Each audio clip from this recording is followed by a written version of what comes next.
আমাকে সবাই বলে যে প্রিন্স ভাই আমাকে একটা উইনিং প্রোডাক্ট দেন, আমি একটু বিজনেস করি। এই সামারটাতে খুব ভালো একটা বিজনেস করতে চাই। আপনার জন্য দারুণ একটা পরামর্শ আছে। এই সামারে বাংলাদেশে অনেক লোডশেডিং থাকবে, আপনি মিনি ফ্যানগুলো নিয়ে কাজ করতে পারেন, সোলার রিলেটেড প্রোডাক্টগুলো নিয়ে কাজ করতে পারেন। আরেকটা হচ্ছে ওয়াটার বোতল।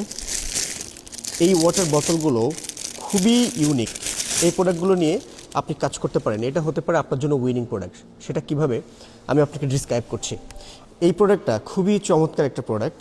যেমন দেখেন, এই প্রোডাক্টটার এই যে মুখ আছে, এটা দিয়ে আপনি এরকম চুষে খেতে পারবেন। ইন দ্য মিন টাইম এখানে চাপ দিলে, এই দেখেন এটা আপ ডাউন করছে, এখানে চাপ দিলে পুরো ফেসে পানি চলে যাবে, ঠিক আছে?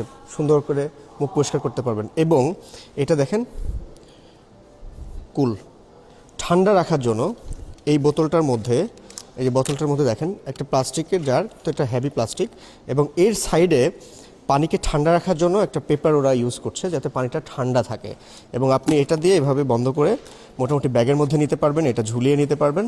সো এরকম হ্যান্ডি এবং খুব রিজনেবল প্রাইজে যে প্রোডাক্টগুলো চায়নাতে তৈরি হচ্ছে, এই ধরনের ইউনিক প্রোডাক্টগুলো, এই ধরনের আইটেমগুলো নিয়ে আপনি কাজ করতে পারেন। এতে কি হবে, আপনার বিনিয়োগ করা লাগবে খুবই কম, দেখা যাচ্ছে 50,000 টাকা বা 1 লক্ষ টাকার মধ্যে আপনি বিনিয়োগ করে একটা দারুণ বিজনেস করতে পারবেন। সো উইনিং প্রোডাক্টগুলো আসলে পৃথিবীতে কিছু নাই, আপনি যেটা বেশি বিক্রি করতে পারবেন ওইটাই আপনার জন্য উইনিং প্রোডাক্ট।